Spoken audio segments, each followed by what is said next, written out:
ইন্নাল হামদুলিল্লাহ ওয়াসসালাতু ওয়াসসালামু আলা রাসূলিল্লাহ আম্মা বাদ। আমার প্রিয় মুসলিম ভাই ও বোন, স্মরণকালের ভয়াবহ বন্যার কবলে দেশের লাখ লাখ মানুষ পানিবন্দী হয়ে আছে। ফেনী, কুমিল্লা, নোয়াখালী, লক্ষ্মীপুর, মৌলভীবাজার, হবিগঞ্জ, বিবাড়িয়া, চট্টগ্রাম ও খাগড়াছড়ি সহ প্রায় ৯টি জেলা পানিতে ডুবে আছে। অব্যাহতভাবে পানি বাড়তে থাকায় পরিস্থিতির আরও অবনতি ঘটছে। বিশেষ করে ফেনীবাসীর অবস্থা খুবই ভয়াবহ। বাসাবাড়ির উঁচু স্থানে অবস্থান করেও অনেকে এখন মৃত্যুমুখে পতিত। উদ্ধার ও সাহায্যের জন্য তারা আর্তনাদ করছে। বিদ্যুৎ ও নেটওয়ার্ক বিচ্ছিন্ন হয়ে পড়ায় অনেকের পক্ষে যোগাযোগ করা সম্ভব হচ্ছে না। আটকে পড়া এমন বহু মানুষের আহাজারি উদ্ধারকর্মীদের কানে আসছে না। হঠাৎ পরিস্থিতি এতটা ভয়াবহ হবে কেউ কল্পনাও করেনি। কারণ স্বাভাবিক বৃষ্টিপাতের কারণে এমন বন্যা পরিস্থিতি আগে কখনো ঘটেনি। এটা বাংলাদেশের মানুষের প্রতি ভারতের অমানবিকতার ফল। বাংলাদেশের মানুষ বর্বর খুনি হাসিনা সরকারের জুলুম থেকে মুক্তি পেলেও হাসিনার আশ্রয়স্থল ভারতের আগ্রাসন থেকে এখনো মুক্ত হয়নি। ভারত একদিকে খুনি হাসিনাকে আশ্রয় দিয়ে বাংলাদেশের মানুষের সাথে চরম বৈরী মনোভাব দেখিয়েছে, অপরদিকে পূর্ব থেকে সতর্কবার্তা ছাড়াই ডুম্বুর বাঁধ খুলে দিয়ে এদেশের লক্ষ লক্ষ মানুষকে পানিতে তলিয়ে মারার কঠিন পরিস্থিতি সৃষ্টি করেছে।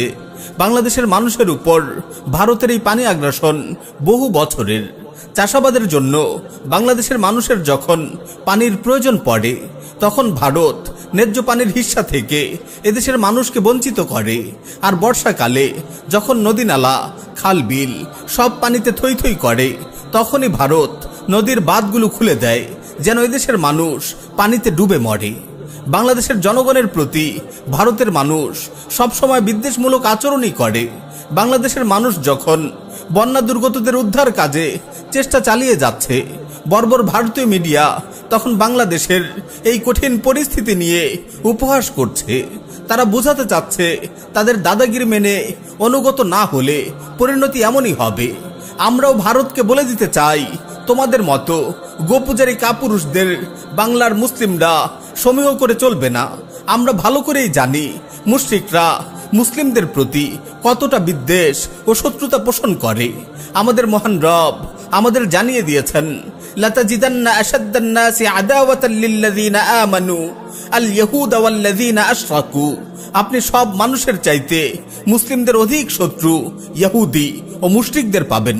হ্যাঁ, আমার প্রিয় মুসলিম ভাই ও বোন, ভারতের মুশরিকরা ইসরায়েলের ইহুদিদের মতোই মুসলিম উম্মার জন্য হুমকি এবং মারাত্মক বিস্ফোরা। সুতরাং ভারতের প্রতি নতজানু আচরণ নয়, এদের আগ্রাসনকে ধুলোয় মিশিয়ে দিতে হবে। বাংলাদেশের উপর তাদের দাদাগিরি আর চলতে দেয়া যাবে না। ভারতের সাথীকৃত সব চুক্তি বাতিল করতে হবে, তাদের যাবতীয় পণ্য বয়কট করতে হবে, ইতি টানতে হবে ভারতের ইচ্ছে মতো বাঁধ খোলা বন্ধের দাম্ভিকতার। ভারত সরকার ও মুশরিকদের প্রতি কোনো প্রীতি ভক্তি নয়। এখন থেকে কথা হবে সোচ্চার কণ্ঠে। হাসিনার পতন হয়েছে, মোদিরও পতন হবে। শুধু 7 সিস্টার নয়, পুরো ভারত হবে মুসলিমদের। সেই লক্ষ্যেই গাজওয়াতুল হিন্দের অগ্রগামী সৈনিকরা প্রস্তুত হচ্ছে বিইজনিল্লাহ। পরিশেষে আমি আমার মুসলিম ভাইদের প্রতি আহ্বান করছি, আপনারা বন্যা দুর্গত মানুষদের সাহায্যে এগিয়ে আসুন। পাড়া মহল্লায় স্বেচ্ছাসেবক টিম গঠন করে দুর্দশাগ্রস্ত মানুষদের খোঁজ খবর নিন। পানিবন্দী মানুষদের উদ্ধার করে নিরাপদ আশ্রয় কেন্দ্রে নিয়ে আসুন। অসুস্থদের জন্য সুচিকিৎসার ব্যবস্থা করুন। শিশু ও বৃদ্ধ মানুষদের প্রতি বিশেষভাবে লক্ষ্য রাখুন। পর্যাপ্ত শুকনো খাবার, বিশুদ্ধ পানি, খাবার, স্যালাইন ও প্রয়োজনীয় ওষুধপত্রের ব্যবস্থা করে বন্যা দুর্গত মানুষগুলোর হাতে হাতে পৌঁছে দিন। যারা দূরে আছেন, বিশেষ করে প্রবাসী ভাইদের বলছি, আপনারা আর্থিকভাবে সহায়তা করে স্বেচ্ছাসেবক ভাইদের কাজকে আরও বেগবান রাখতে ভূমিকা রাখুন। প্রিয় ভাই, আপনি যদি আপনার মুসলিম ভাইয়ের সাহায্যে এগিয়ে আসেন, আল্লাহ তাআলা আপনাকে সাহায্য করবেন।